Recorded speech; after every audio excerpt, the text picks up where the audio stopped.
So diversity is really central to the vision for our school. I do believe that the new stories and the new storytellers are going to come from this beautiful reservoir of diversity. This is the world that we're living in. I feel like we all have to be doing what we can to make it, to make a change, because we're supposed to be telling stories that reflect human experience, and we can't just be showing one group of people. It's pretty much all white. Some ladies. And I think so we need to be clear that it's not just about black and white, it's about all people of color and women not being represented. But also we have to remember the Academy just reflects the industry to a degree. Yeah. And so if the industry looks a certain way and only certain people get jobs, then those are the people that are going to make it into the Academy, because you have to get the jobs to get into the Academy. Well, you got an email, right, saying I did. I mean, the Academy is changing the rules, and I think everybody's talking about it. Everybody over 80 from the Academy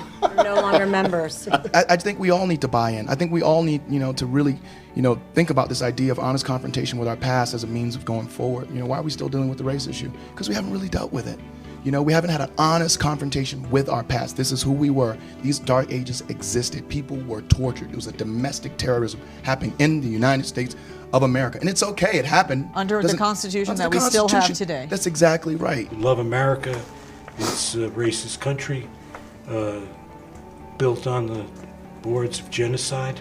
And in this instance, unfortunately, we're going through this illumination of the fact that we are living in a world that needs a lot of work. I think it's probably the hardest to be a woman, because feminists is probably something that people hate above all. Like, I don't think that it's nothing worse than being a woman in this business. I really believe there's nothing worse. Actually in America, because in France it's fine. Being a Native American actress, yeah. I mean, I can't tell you how many roles I get submitted for, like, oh, the one who gets shot in the back, or the one who, like, is in this 5 minutes, or the one who is this trope. It's amazing to be stepping into that role where I can say I'm playing a woman of color in a leading role that is an incredibly complex, challenging character, and Sony is listening. I mean, I like to hear from the white nominees. I like to hear from the studio heads. Let's hear from them. We know what the black folks gonna think.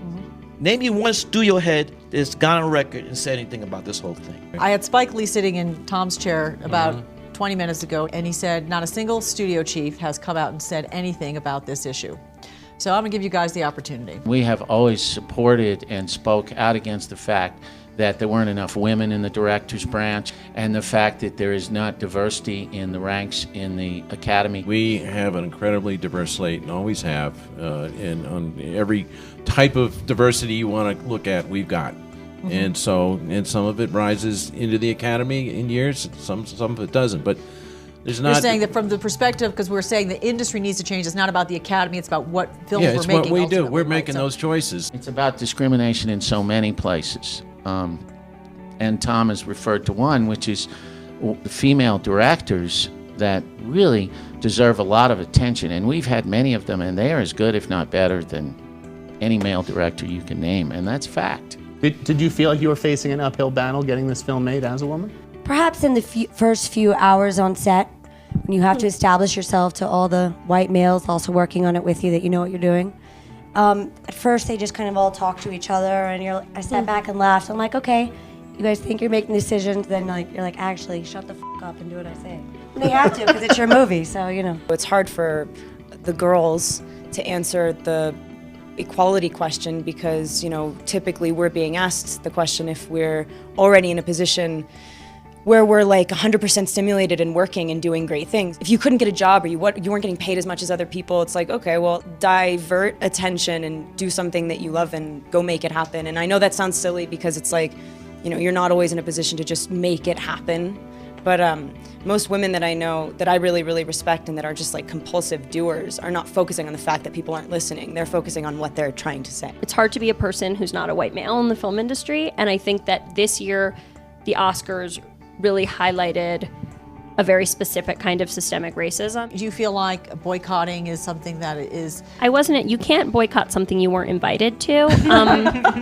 And I definitely am troubled when I see people, when there's a backlash to the boycotting, because it's like, you know what? That's not your decision to make, whether it's comfortable or uncomfortable for Spike Lee to go to the Oscars. There's something wrong, fundamentally, when the last 2 years, there's not been a person of color to be nominated. For those scored at home, that's 40 to zip. In 1963, these individuals marched with Dr. Martin Luther King, James Gardner, Joan Baez, Bob Dylan, Frank Mankiewicz, Marlon Brando. The similar people of stature today Very have few, not stepped up. very few. Love the George Clooney, love the Jonathan Demme, Danny DeVito. Danny broke it down. He said, Genocide, he called it? genocide and racist. And I'm convinced that we're on the right side of history. History will look back and say, we were righteous.